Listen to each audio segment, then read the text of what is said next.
Good morning, YouTube. This is Tyler Metalhead Weatherman. Kind of a crazy start to the day, not just for me, but also for the weather. We'll get right into it here. We have ongoing severe weather going on around the eastern plains and into the Ozarks. Multiple severe thunderstorm warnings, a severe thunderstorm watch, and we have quite a few not tornado, but wind reports already. It's quite an early start. We already have 17 wind reports and 5 hail reports, none of which right now are significant, but still, for it to be 10:41 Eastern time and to have this many reports this early, it could turn into a long day.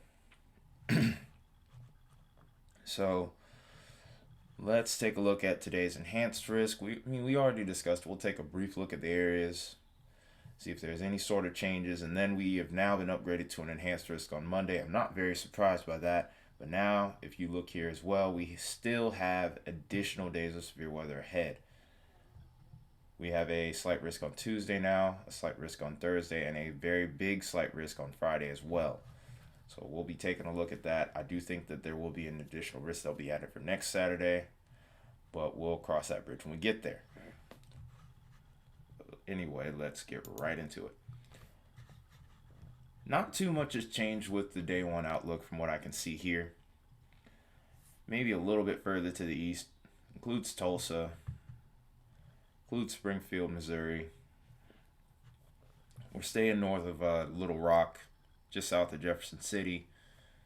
Slight, not much has changed with this map, other than this little cheeky area that's popped up in the northwest actually for severe weather, which is kind of crazy.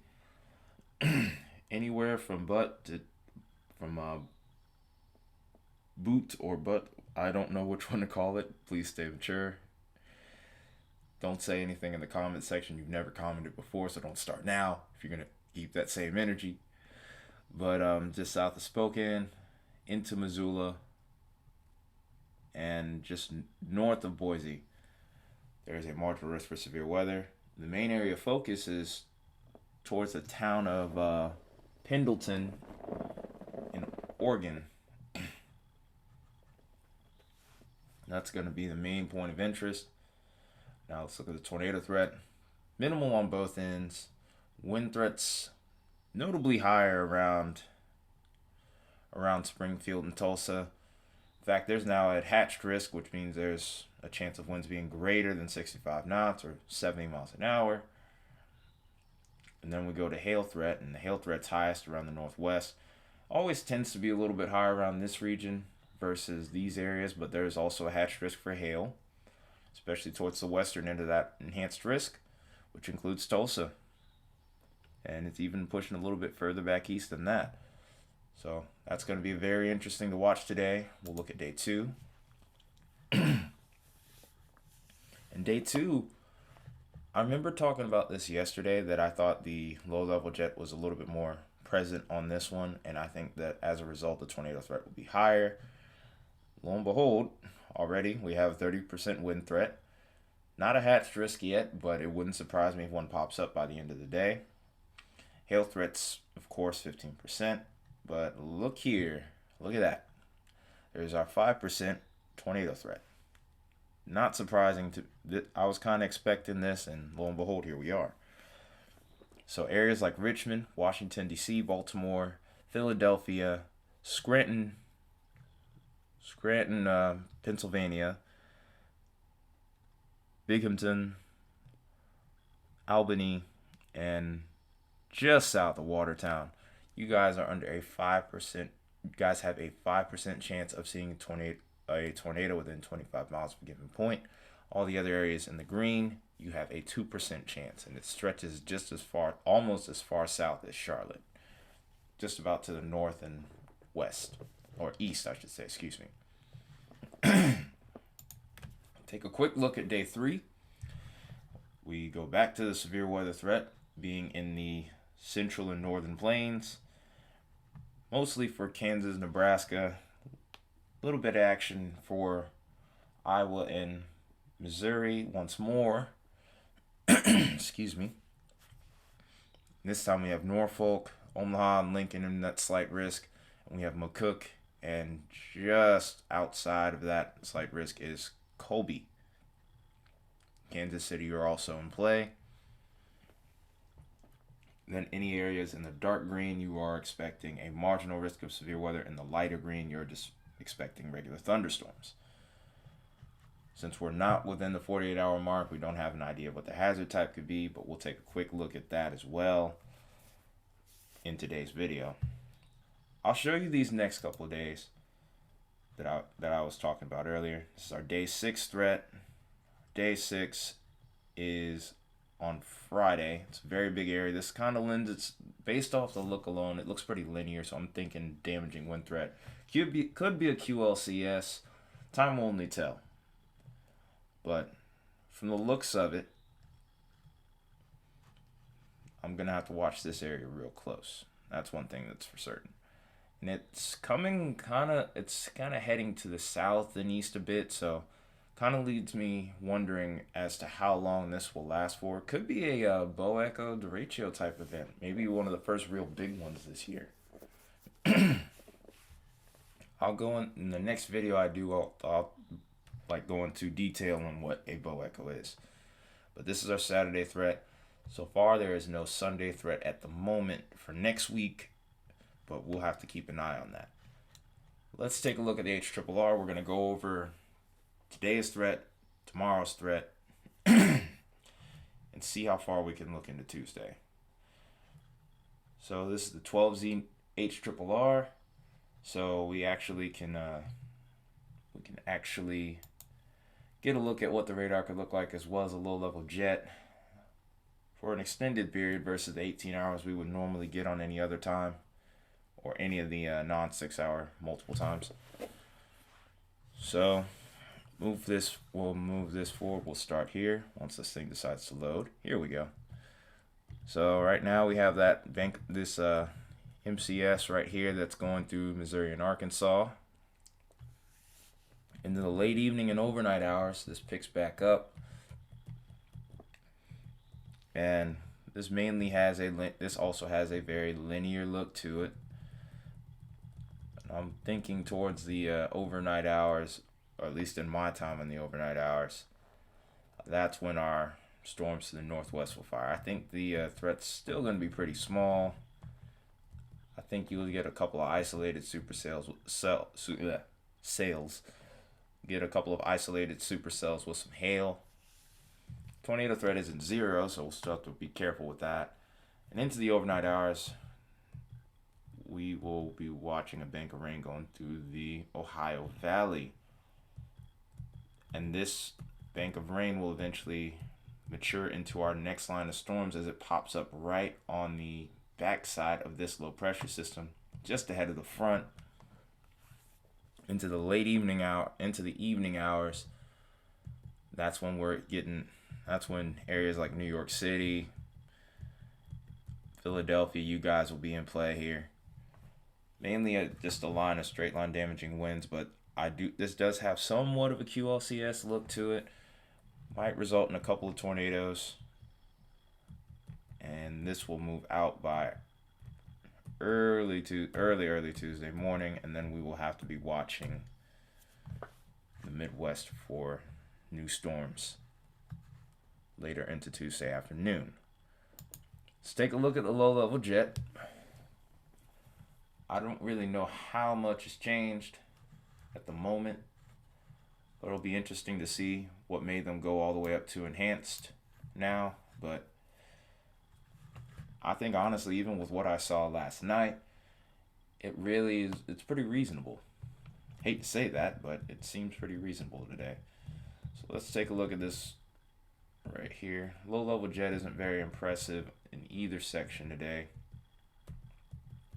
But look at this in the Monday morning, even as these storms are going through the Ohio Valley, you see the low-level jet starting to increase.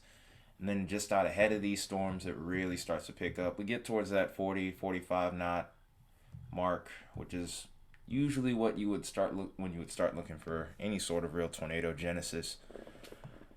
Then by late evening, overnight hours, as this moves off, it just continues to pick up. And then we can watch this next area of interest to really start to develop around the Central Plains on Tuesday. I think the tornado threat will definitely be higher on Tuesday, and we will take a closer look at that either tomorrow, or I'll even go as far as to making a video tonight if I see things start to uptick further. So now that that's out of the way, I'm going to take a brief look at this this real odd model run that we've been looking at over the last day or so, as far as this tropical entity, this potential tropical entity is concerned. So we've gone about what, almost 12 hours now since I last posted the video in the last model run that I looked at. So we're into the middle part of next week. And here is our first, and it's not until Thursday where we start to get this little area of interest popping up. Right about here. It's Thursday afternoon. And then we watch this thing just really try to pulse. It's almost like a beating heart the way it looks on this model.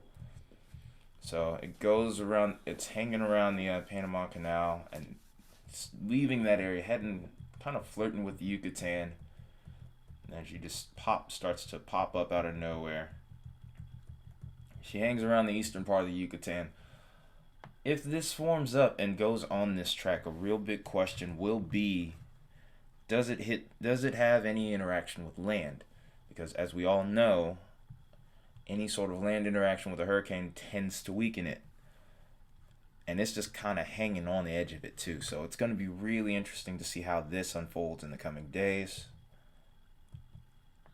We'll watch this move further into the Gulf Coast on Monday according to the GFS.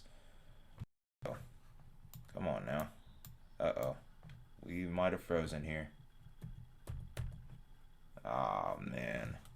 You gotta be kidding me. I think my computer is frozen on me. I don't know what is going on with this thing right now. Yep. It has frozen on me. That's awful. I think Chrome has just completely crashed. No, it's my entire computer. Oh, wait, here we go. Why does it keep doing that? Why is it doing that? All right. Let's try to get back to where we were before.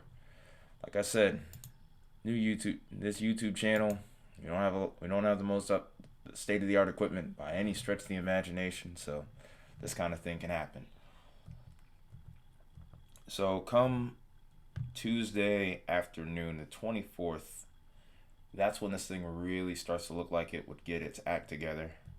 Like I said, this hasn't even formed yet, so I can't even say, oh, watch out, this looks big, but my confidence and concern is growing a little bit more because apparently this run has been showing for the last few days now. But of course, I can't say this is definitely going to happen for a storm that hasn't even formed yet. And I'm also going to be watching Western Florida if this does form, because look at this. Look right here. Right around the 24th into the afternoon and evening hours, that's when this storm would be expected to make landfall. I'm not sold on the intensity of this thing being that high, because that's a very strong storm that would be going through Western Florida, but we'll have to see. And then I want to also take note of this. This isn't a very impressive system. A little bit more will be a little bit more realistic, but that has an interesting look. It goes through the Gulf. It doesn't really materialize, but then you see another little piece of energy try to pop up here. Oops, went the wrong way. See another piece of energy try to pop up here and form towards the end of the model run. So it looks like even if that storm doesn't form, the tropics are trying to get a little bit more active here. The tropics are definitely waking up. We'll take a look at the Euro as well, just to make sure we crossed our T's and dotted our I's. This model run is a little bit more out of date. The traditional Euro, not the high-res Euro. Updates only every 12 hours, which is kind of frustrating, but that's okay.